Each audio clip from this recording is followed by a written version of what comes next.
Yo, what's good, YouTube? Welcome back to the channel. Welcome back to another reaction video.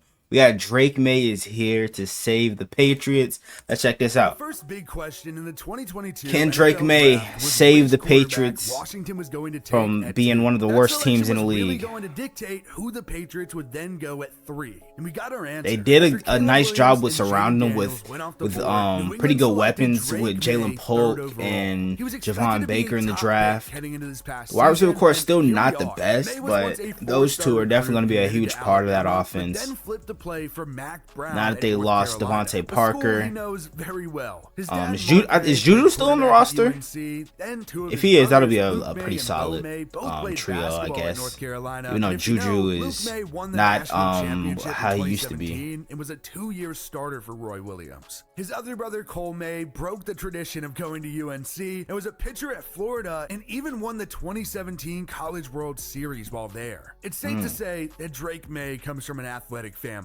He redshirted his true freshman year in Chapel Hill and threw a single touchdown in relief of Sam Howell. Maye then took over as the starter the next season, and he was great. He threw 5 touchdowns in his first game against Florida A&M, and he didn't slow down. He was the ACC Player of the Year after he had 4,300 yards, 38 touchdowns, 7 interceptions, and 700 yards and 7 touchdowns rushing. Oh my 2023 gosh. wasn't quite as good for Maye, but still wasn't terrible. Maye threw for 3,600 yards, 24 touchdowns, 9 interceptions, and rushed for 400 yards and 9 touchdowns. Drake Maye looks like your prototypical franchise quarterback. He has the size, speed, and arm strength. Justin Herbert is really I definitely can see him being like Justin Herbert. But surprisingly, he wasn't the only. That's my comparison. Selected. Back in the 2012 NFL draft, Washington selected Robert Griffin III. Oh yeah, and I Then forgot the later that Patriots same did draft Joe Milton too, so it's gonna be an interesting QB battle in camp. Kirk Cousins in the 4th round. You don't often see a team select 2 different quarterbacks in the same draft. The Colts did it in 2012 too, after they took Andrew Luck, but it's only happened again once since the Steelers did it in 2020 when they took Kenny Pickett. 5 rounds after taking Drake Maye, the Patriots went back to the quarterback well and selected Joe Milton. Milton was in college twice. He's got one hell of an arm, though. The accuracy can use a little work. He started his college career at Michigan, where he only started 5 games in 3 years, all 4 coming in 2020. He had 5 touchdowns to 6 interceptions as a Wolverine, but then Milton transferred to Tennessee. Milton only started 4 games over his first 2 years at Tennessee, throwing 12 touchdowns without a pick. But this past season, he started 12 games for the Vols. Milton tossed 20 touchdowns, 5 interceptions, and rushed for 6 touchdowns. Joe Milton is a name you've probably heard of. He's known for having an absolute rocket of an arm, but it's not always accurate. He has a super high ceiling, but also a super high chance to bust. Either way, he's stuck The way he said that shit. The Patriots clearly made it a priority to bring in offensive weapons because you obviously want talent around your young developing quarterback. In the 2nd round, 37th overall, the Pats took Jalen Polk out of Washington. Yes, he started his collegiate career at Texas Tech and has been at Washington for the past 3 seasons. His 2 best collegiate seasons came catching passes from Michael Penix. Polk is coming off of 69 his catching traffic is crazy too. Yards and 9 touchdowns last He definitely season. reminds me of OBJ. Funny enough, that all came while still being the number 2 behind Rome Odunze. 2 rounds later, the Patriots drafted another wide receiver, Javon Baker. He started his collegiate career catching passes from Mac Jones at Alabama, but then transferred to UCF and had a lot more usage there. He only had 9 receptions for the Crimson Tide, but it was a different story at UCF. He had a career-high 56 receptions as a junior for 800 yards and 5 touchdowns. He's coming off of 52 catches for 1,100 yards and 7 touchdowns last season. The last guy the Pats drafted that we could see catch some passes from Drake Maye is Jaheim Bell. He played at South Carolina for 3 years, and as a sophomore, Very had 500 interesting. yards and 5 I like touchdowns. Jaheim Bell. He then transferred to Florida for his senior season and had 500 yards and 2 touchdowns. The Patriots had an offensive-heavy draft. 2 quarterbacks, 2 wide receivers, a tight end, and 2 offensive linemen. The Patriots took a tackle in the 3rd round and a guard in the 4th. Caden Wallace spent 5 years at Penn State and made 40 career starts, all at right tackle. Layden Robinson spent 5 years at Texas A&M and started 33 games. He was named 2nd team All-SEC twice. 7 offensive players in 1 draft is a lot, but the Pats had 8 picks. They drafted 1 defensive guy, cornerback Marcellus Dial, who played with Jaheim Bell at South Carolina.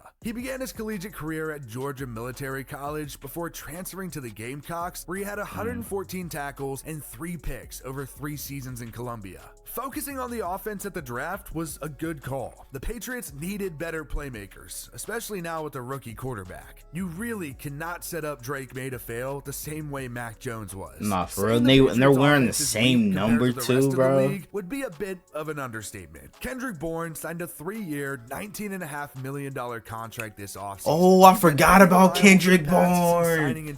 Hey, he was their best receiver last year, the last couple of years. He had 800 yards in 2021, Mac Jones' rookie year, but hasn't even had a 500-yard season since. However, it did feel like he was on his way to a career year last season. But unfortunately, he tore his ACL in week 8. He had 434 yards and a touchdown on 35 receptions before the injury. He is probably the worst number 1 receiver in the NFL. Not the worst receiver, just the worst number 1. But he won't have to carry all the offensive load alone. The top receiver in New England last year was actually 6th round rookie Demario Douglas. He played right down the road at Liberty and had 49 receptions and 561 yards as a rookie. But he never did find the end zone. The Patriots also signed KJ Osborne. Oh, they got KJ Osborne too? Hey, bro, their receiving corps is low-key solid, though. Seasons with over I'm not even gonna lie. At the very least, Osborne, the Patriots' second leading receiver in 2023 Baker was actually tight end Hunter Henry. Since leaving the Chargers, Henry has over 1,500 yards and 17 touchdowns for the Pats. New England also brought in another tight end, Austin Hooper, on a 1-year deal. It'll be his 4th team in 4 years. He was once a top-tier tight end for the Falcons, but he's since fallen off and is coming off of a because he went to Cleveland, he went to the Browns. That's where his career went to the shithole, bro. He had 1,000 yards in 2022, but only had 600 yards last season, mostly because he suffered a high ankle sprain in week 13 on a hip drop tackle. His backup, Antonio Gibson, had a 1,000-yard season in 2021. Gibson also scored 11 touchdowns. He's 6 more than Stevenson's career high. And bro, definitely got replaced by B-Rob. New England doesn't have the best offensive weapons, but the line isn't very good either. It was actually one of the worst pass blocking units in the league last year. And then when you have a quarterback who can't really evade, you know what I'm saying, defenders, right tackle Mike Owen. You know what I'm saying, that'll really